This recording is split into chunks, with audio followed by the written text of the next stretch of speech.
വന്ദനം. ഞാൻ ഇന്നിവിടെ പറയാൻ പോകുന്ന കഥയുടെ പേരാണ് രണ്ട് മൺകുടങ്ങൾ. ഒരിക്കൽ ഓരോരുത്തർ കൃഷിക്കാരനുണ്ടായിരുന്നു. അദ്ദേഹം വളരെ നല്ല അധ്വാനിയായിരുന്നു. അദ്ദേഹത്തിന് വെള്ളം കോരാൻ രണ്ട് മൺകുടങ്ങൾ ഉണ്ടായിരുന്നു.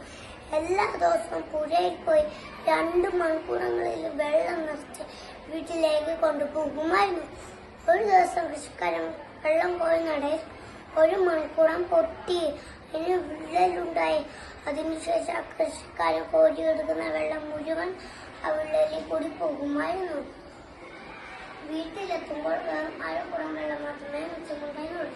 അപ്പോൾ ഈ പൊട്ടാത്ത മൺകുടം ഈ പൊട്ടിയ മൺകുടത്തെ എപ്പോഴും കളിയാക്കുമായിരുന്നു. നീ പൊട്ടിയതാണ്, എന്നെ കൊണ്ട് യജമാനിന് ഒരു ഉപകാരമില്ല. അധികം വൈകാതെ യജമാൻ നിന്നെ കളയും. എന്നെ കൊണ്ടാണ് യജമാന് കൂടുതൽ ഉപകാരം.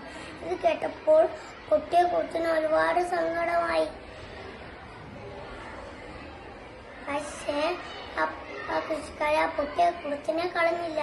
വീണ്ടും ഒരുപാട് നാൾ അതിൽ തന്നെ വെള്ളം കോരുമായിരുന്നു. ഒരു ദിവസം കൃഷിക്കാരൻ വെള്ളം കോരിക്കൊണ്ട് പോകുമ്പോൾ പൊട്ടിയ കുടം അദ്ദേഹത്തിനോട് പറഞ്ഞു, യജമാനെ, നിങ്ങൾക്ക് എന്നെ കൊണ്ട് ഒരു ഉപകാരമില്ലല്ലോ. നിങ്ങൾക്ക് കൊണ്ട് പകുതി വെള്ളം ഞാൻ പരയാക്കി കളയുകയല്ലേ. എന്നെ കളഞ്ഞിട്ട് പുതിയതൊരെണ്ണം വാങ്ങിയാലും. ഇത് കേട്ട കൃഷിക്കാരൻ പറഞ്ഞു, ആര് പറഞ്ഞു എനിക്ക് നിന്നെ കൊണ്ട് ഒരു ഉപകാരമില്ലെന്ന്? നീ വഴിയിലേക്കൊന്ന് നോക്കിക്കേ, എന്തുമാത്രം ചെടികളും പൂക്കളും പച്ചക്കറികളും ഇവിടെ വളർന്നിരിക്കുന്നത്. നിന്റെ വിള്ളലിൽ കൂടി പാഴായി പോകുന്ന വെള്ളമെല്ലാം ഇതിലേക്ക് വീണാലേ ഇതെല്ലാം എത്രത്തോളം വളർന്നിരിക്കുന്നത്. അതുകൊണ്ട് നീയാണ് എനിക്ക് ഏറ്റവും ഉപകാരപ്പെടുന്നത്. ഇത് കേട്ടപ്പോൾ പൊട്ടിയ കുടത്തിന് ഒരുപാട് സന്തോഷമായി.